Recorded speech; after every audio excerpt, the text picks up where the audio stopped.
दोस्तों अगर आप भी चाहते हैं कि टीम इंडिया इस बार वर्ल्ड कप की चैंपियन बने तो हमारी इस वीडियो को लाइक जरूर कीजिएगा। दोस्तों करो या मरो के मुकाबले में अफगानी बल्लेबाजों ने घातक ऑस्ट्रेलियाई गेंदबाजों की जमकर पिटाई करते हुए ऐसा चमत्कार कर दिया कि 5 बार के विश्व चैंपियन के भी पसीने छूट गए। तो आखिर कैसे इब्राहिम जादरान ने ऑस्ट्रेलिया के परखच्चे उड़ा दिए, उनके साथ मिलकर किस तरीके से अफगानियों ने ऑस्ट्रेलिया की शामत ला दी, कैसे अब ऑस्ट्रेलिया पहुंच गई है वर्ल्ड कप से बाहर होने के कगार पर, उनकी विस्फोटक बल्लेबाजी की पूरी हाईलाइट तो हम आपको दिखाएंगे ही। लेकिन उससे पहले आपको क्या लगता है ऑस्ट्रेलिया, अफगानिस्तान और पाकिस्तान में कौन सेमीफाइनल में जाएगा, हमें नीचे कमेंट करके जरूर बताइए। दोस्तों मुंबई के वानखेड़े स्टेडियम में सेमीफाइनल की आखिरी जंग के लिए अफगानिस्तान अपना सब कुछ झोंकने के लिए ऑस्ट्रेलिया के खिलाफ उतरी है। यह मुकाबला उनके लिए करो या मरो का था, इसीलिए हार तो उन्हें बर्दाश्त ही नहीं हुई। लेकिन हर कोई हैरान तो तब रह गया जब अफगानिस्तान ने टॉस जीतकर पहले बल्लेबाजी करने का फैसला कर लिया। अपनी टीम को तूफानी शुरुआत दिलाने के लिए रहमानुल्लाह गुरबाज के साथ इब्राहिम जादरान की जोड़ी मैदान में गदर मचाने उतरी। उनके सामने ऑस्ट्रेलिया के खूंखार गेंदबाज तबाही मचाने के लिए खड़े थे, लेकिन शुरू से ही इन दोनों खिलाड़ियों ने आक्रामक रुख अपनाना शुरू कर दिया। उनकी विस्फोटक बल्लेबाजी देखकर ऐसा लगा कि उनके सिर पर आज खून सवार है। 6 ओवरों में उन्होंने एक के बाद एक चौके की बरसात करते हुए अपनी टीम को 30 रनों तक पहुंचा दिया। उनके ऐसे खतरनाक शुरुआत की उम्मीद तो ऑस्ट्रेलिया ने बिल्कुल भी नहीं की थी। शुरुआत में उनके विकेट चटकाने के प्लान पर इन दोनों ही बल्लेबाजों ने पानी फेर दिया। खास तौर पर रहमानुल्लाह गुरबाज तो बड़ी बेरहमी से गेंदबाजों की पिटाई किए जा रहे थे।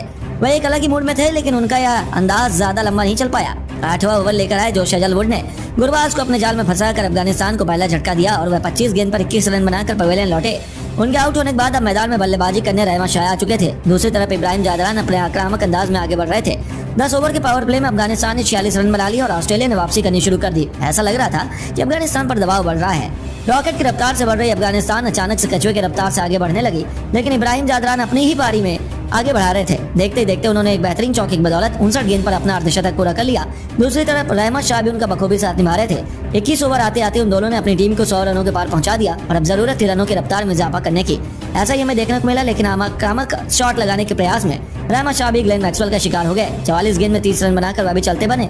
उनके आउट होने के बाद अब कप्तान हसमतुल्लाह शहीदी पर अपनी टीम की जिम्मेदारी आ चुकी थी। दूसरी तरफ जादरान को रोक पाना ऑस्ट्रेलिया के बस की बात नहीं हो पा रही थी, तो वह एक अलग ही ढंग से बल्लेबाजी कर रहे थे। उन्हें रोकने पर हर एक प्लान ऑस्ट्रेलिया का फ्लॉप आउट हुआ और ये बल्लेबाज ऑस्ट्रेलिया के पसीने छुड़ाना शुरू कर चुका था। अफगानिस्तान भी मजबूत स्थिति में पहुंचती जा रही थी। 31वां ओवर लेकर आए एडम जंपा को लगातार 2 गेंद पर 2 चौके जड़कर जादरान और साहिदी ने अपनी टीम को 150 रनों के पार पहुंचा दिया।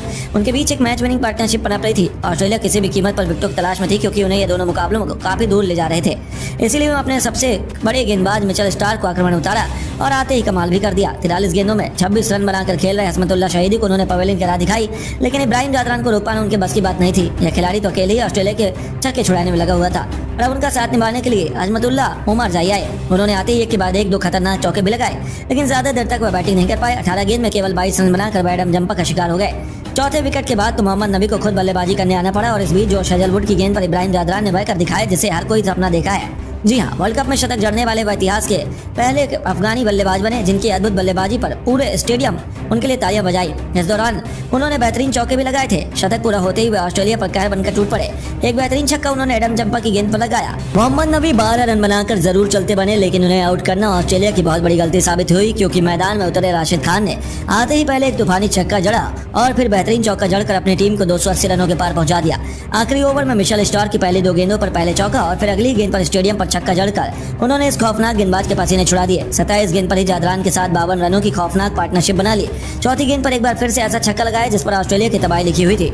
17 गेंदों पर 2 चौके 3 छक्के सजा करके राशिद ने 35 रनों की पारी की बदौलत ऑस्ट्रेलिया ने 50 ओवरों में 291 रन बना डाले। जादरान ने भी नाबाद 143 गेंद पर 8 चौके 3 छक्कों की बदौलत 129 रन बनाए और ऑस्ट्रेलिया को एक बहुत बड़ा लक्ष्य दे दिया, जिसका पीछा करना उनके लिए इतना आसान नहीं रहने वाला, क्योंकि अफगानिस्तान तो गेंदबाजी भी काबिल तारीफ है। यानी कि आखिरी गेंद तक चलने वाला मुकाबला सभी इतिहास पलट देगा। लेकिन दोस्तों अब आपको क्या लगता है, अफगानिस्तान, पाकिस्तान और ऑस्ट्रेलिया में किसे सेमीफाइनल में जाना चाहिए? हमें नीचे कमेंट करके जरूर बताइए और ऐसी शानदार खबरों के लिए चैनल को सब्सक्राइब करना ना भूलें।